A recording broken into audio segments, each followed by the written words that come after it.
melaporkan. Musibah jatuhnya salah satu pesawat tempur T-50I yang ikut dalam Gebiar Dirgantara 2015 juga mendapat simpati dari Gubernur Daerah Istimewa Yogyakarta Sri Sultan Hamengkubuwono X. Selain itu, Sultan juga mengucapkan rasa bela sungkawa bagi korban.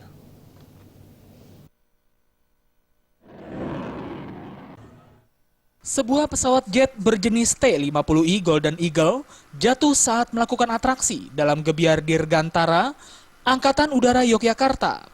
Akibat insiden tersebut, dua penerbang terbaik TNI Angkatan Udara Letkol Penerbang Marda Sarjono dan Kapten Penerbang Dwi Cahyadi tewas. Gubernur DIY Sri Sultan Hamengkubuwono X mengucapkan rasa bela sungkawa terhadap keluarga korban yang ditinggalkan.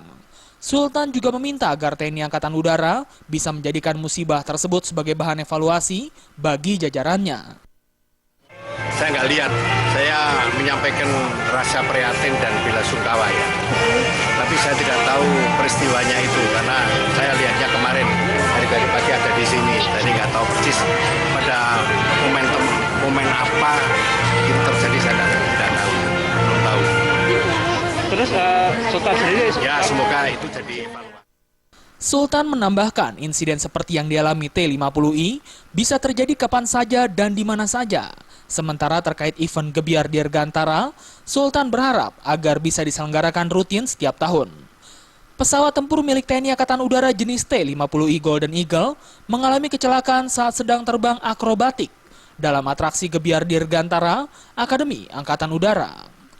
Pesawat tersebut jatuh di perkampungan dekat Pangkalan Udara Adi Sucipto, Yogyakarta, sekitar pukul 9:40 waktu Indonesia Barat, hari Minggu kemarin. Dua pilot pesawat NAS tersebut tewas di lokasi kejadian.